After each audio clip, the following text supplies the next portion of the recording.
Good evening, South Africa. This is a very concerning factor that I'm talking to you about. So-called foreign investors that want to invest into South Africa and scam the country out of their own money.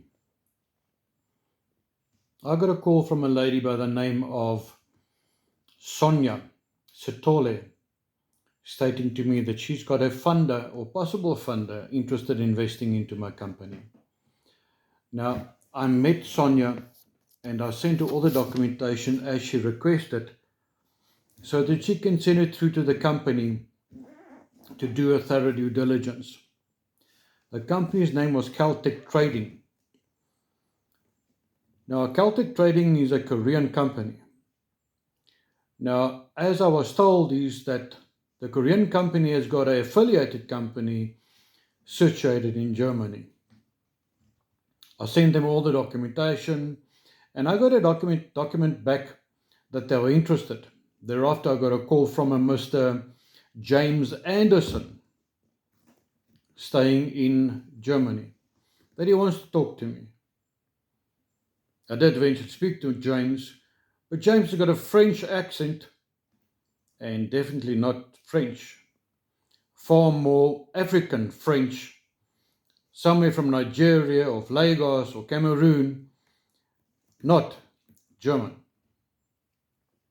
That said, after a few discussions, I got a document stating that they are interested in my business and they want to sign an MOU with me and they want to invest into my business.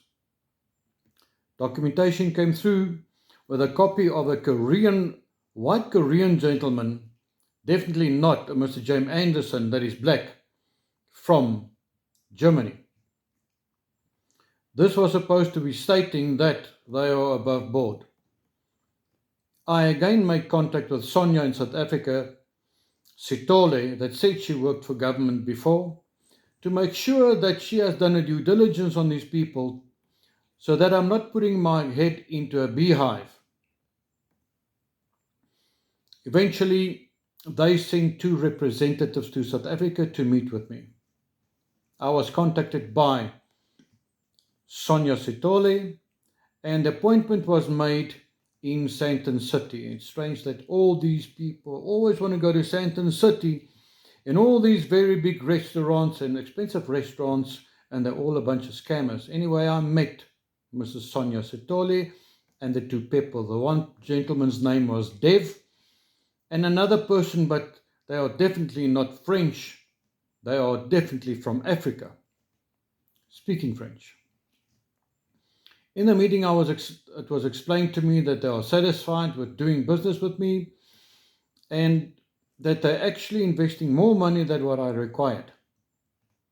In the meeting, I was told that I can take some of the money in cash and the balance will be paid into an EFT.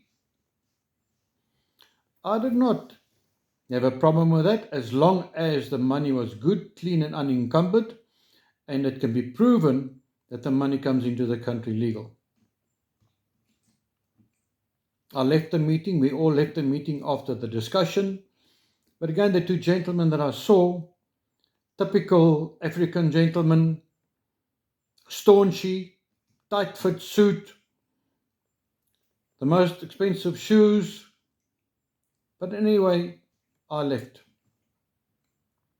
After the meeting, I was told that we will meet on Friday when the cash will be paid out. But my question was, what about the contractual agreement? Because the balance of the money must be paid into our business account via EFT. I was told that that will all be sorted out by the time that the cash is transferred or the cash is given to us.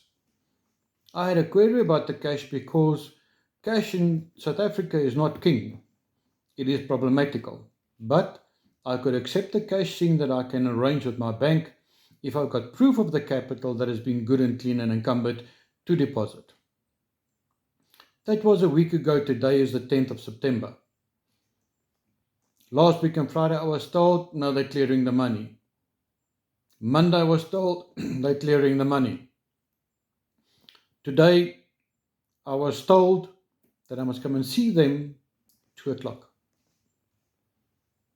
Again, the appointment is in Sainton. So I went to the address in Sainton in a very upmarket business hotel. On arrival, I was waiting for Mrs. Sonia because I don't want to go to this appointment alone, seeing that she introduced me to the investors. On arrival, two gentlemen opened the door, the same two gentlemen that I saw the week before. Now, I've been traveling internationally quite often. And when you do international business, you don't do business in tackies and jeans and a t-shirt, a total buggered up jean that looks like you've been skateboarding. And the other gentleman wearing black shoes without socks and such a stuffed up trouser it looks like comes off a poor guy, and then a trouser without a belt. We sat down and we started discussing the matter. I was told they've got a problem because to clear the money they had to pay $5,000, and now they're $3,000 short. And I said, I'm not going to pay the $3,000. I was told I don't need to. I was then issued a document with some writing on concerning the international transaction, and immediately I smelled a rat because 2 months ago I was caught with the same issue.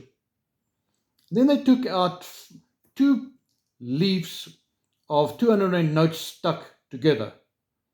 Now these notes has to have a specialized chemical to dissolve the glue so that you can get these notes loose from each other. I knew it was a scam and I told them I'm not going to get involved. I also called Sonia outside and told her that this is the same scam that I was involved in 2 months ago with a diplomat from Cameroon. I said to her, I'm not going to get involved in this. I went back into the room while Sonia was on the phone and said to the gentleman that I want proof of their passports. Both of them refused to give me their passports. I then asked him, I want proof that the capital is in South Africa. Refused to give me proof of the capital. I was told that they've got a logistical company doing clearing of the money in South Africa, which is bullshit. I left the meeting and came back. I immediately phoned Mr. James Anderson and told him about my unpleasant experience, because what has happened here is absolutely a scam and a con. Mr. Anderson, as well as Sonia Sitole, as well as Mr. Mimo, Kevin Mimo, that is the guy that's supposed to give me the capital, and Dev and all the other people that is involved, this is absolutely a syndicate using so-called international numbers which they ping with to look as if you're making a call overseas. I traced the one number to France, right to where the house is, where the photo is taken of this Mr. Dev. But why will a person stay in France and work for a Korean company in Germany, but come from Africa, French Africa? It just doesn't make sense. Why will he have 2 sheets of the paper with him if they're still busy clearing the capital? And how can a lady that so-called work in government have access to these people, and how many other guys in the country will be paying a price for so-called international investment? I want to tell you all in South Africa, be wary. Be very, very wary of these people that so-called say they can and cannot do transactions like this. If it is a French-speaking Nigerian or Cameroon or Sudanese or whatever, I'm telling you now, it's bullshit. They're going to scam you. They're going to steal your money. It does not exist. Be careful and be wary of Mr. James Anderson, company called Caltech Trading Group from Korea, appointing black Africans to work in Germany. Our South African friends, be careful who you deal with and who you work with. All of the best.